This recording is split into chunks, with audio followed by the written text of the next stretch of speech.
राजनीति से जुड़ी हर खबर चाहिए तो सब्सक्राइब करें और साथ ही बेल आइकन को प्रेस करें लेटेस्ट न्यूज सबसे पहले पाने के लिए। भाइयों बहनों, आपने मुझे 5 साल बराबर देखा। विरोधियों ने मुझ पर आरोप लगाए, वो भी सुने हैं।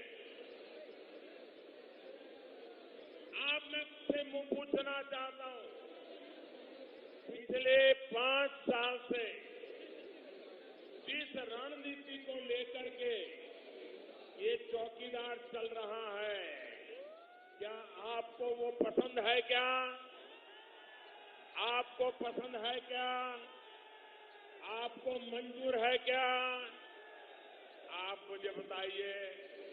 आतंकी हमले के बाद मुझे चुप हो जाना चाहिए था या उन पर प्रहार करना चाहिए था? मैंने सही किया। ऐसे ही करना चाहिए। देश के नागरिकों की रक्षा के लिए कड़े से कड़े कदम उठाने चाहिए कि नहीं उठाने चाहिए? आतंक के सरपरस्तों से बात होनी चाहिए या उन्हें जेल भेजा जाना चाहिए? ये सारे काम कौन कर रहा है? कौन कर रहा है? आतंकियों को घुस करके किसने मारा?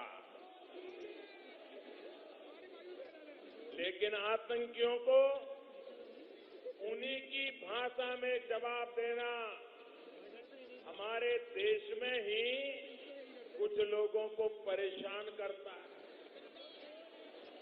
उनकी रात की नींद उड़ जाती है।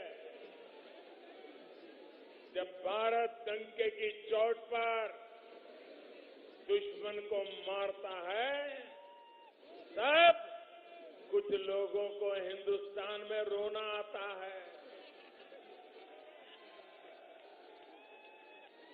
जब पाकिस्तान पूरी दुनिया के सामने बेनकाब हो रहा है, तो ये पाकिस्तान के पक्ष की बातें कर रहे हैं।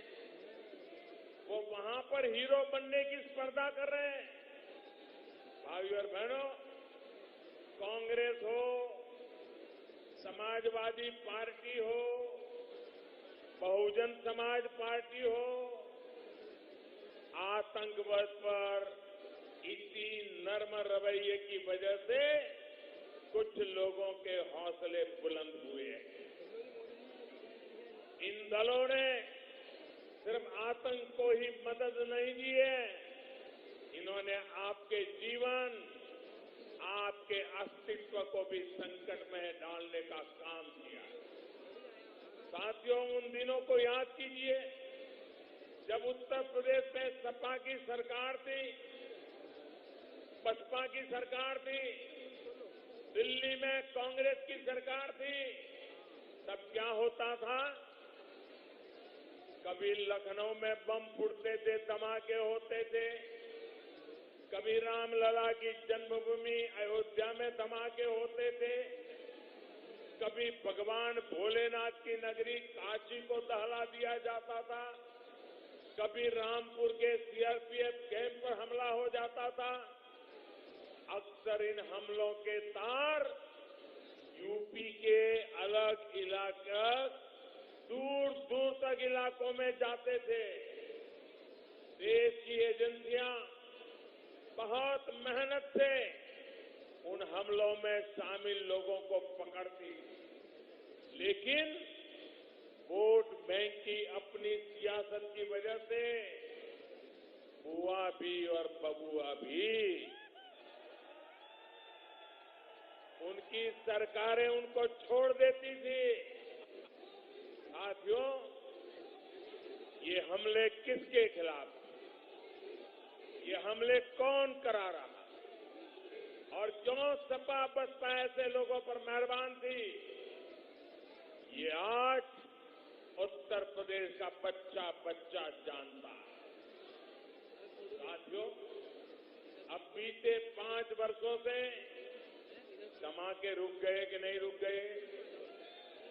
बम बंदूक की आवाजें बंद हुई कि नहीं हुई?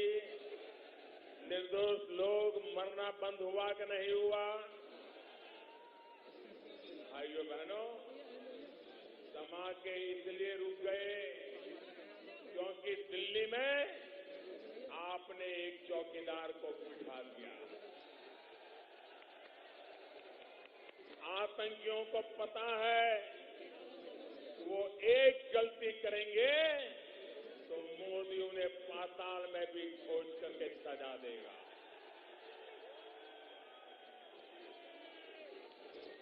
मोदी आतंक को वोट बैंक से नहीं तोलता। सभी आतंक के मददगार आज जेलों में बंद पड़े हैं।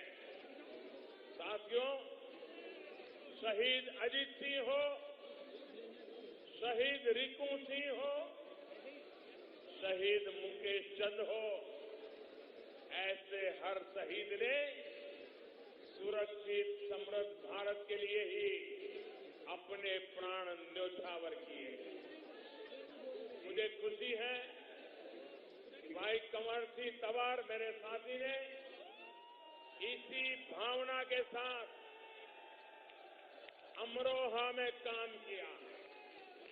अपने प्रयासों से शहीदों की प्रतिमाएं लगवाई हैं और बेटियों के सामूहिक विवाह करवाए। भाइयों बहनों, देश को आगे बढ़ाना है तो हम सबको मिलकर साथ चलना होगा। कुछ लोग हैं जो देश को बांटने की कोशिश कर रहे हैं, अलग अलग जातियों के नाम पर खाई पैदा करने की कोशिश कर रहे हैं। ऐसे लोगों के स्वार्थ को समझिए।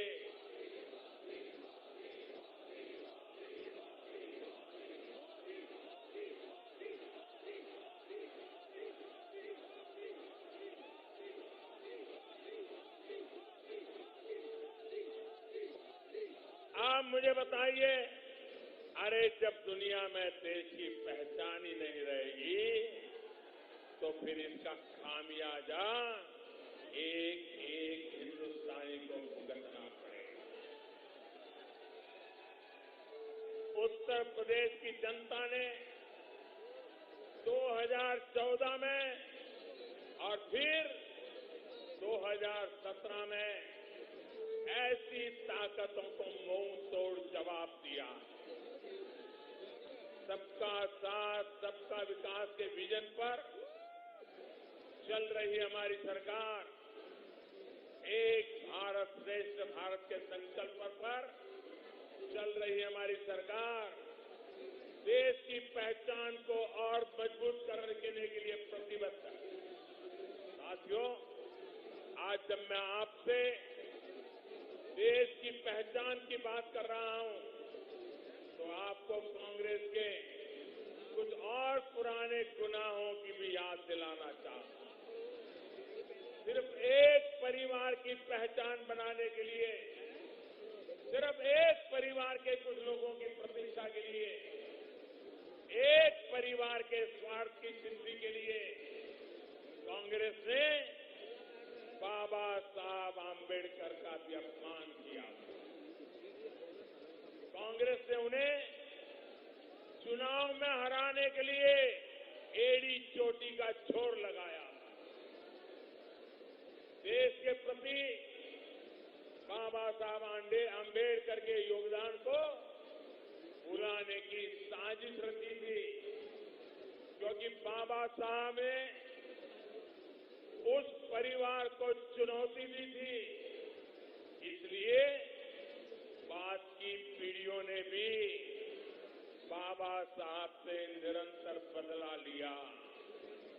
वो तो आज वोट बैंक की मजबूरी है जो कांग्रेस बाबा साहब का नाम लेना शुरू किया है, वरना वही कांग्रेस है जिसने दशकों तक उनकी फोटो तक संसद में लगने नहीं दी।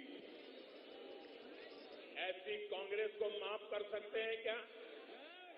ये उनके सारे साथियों को माफ कर सकते हैं क्या? उनके झूठे वादों को मान सकते हैं क्या?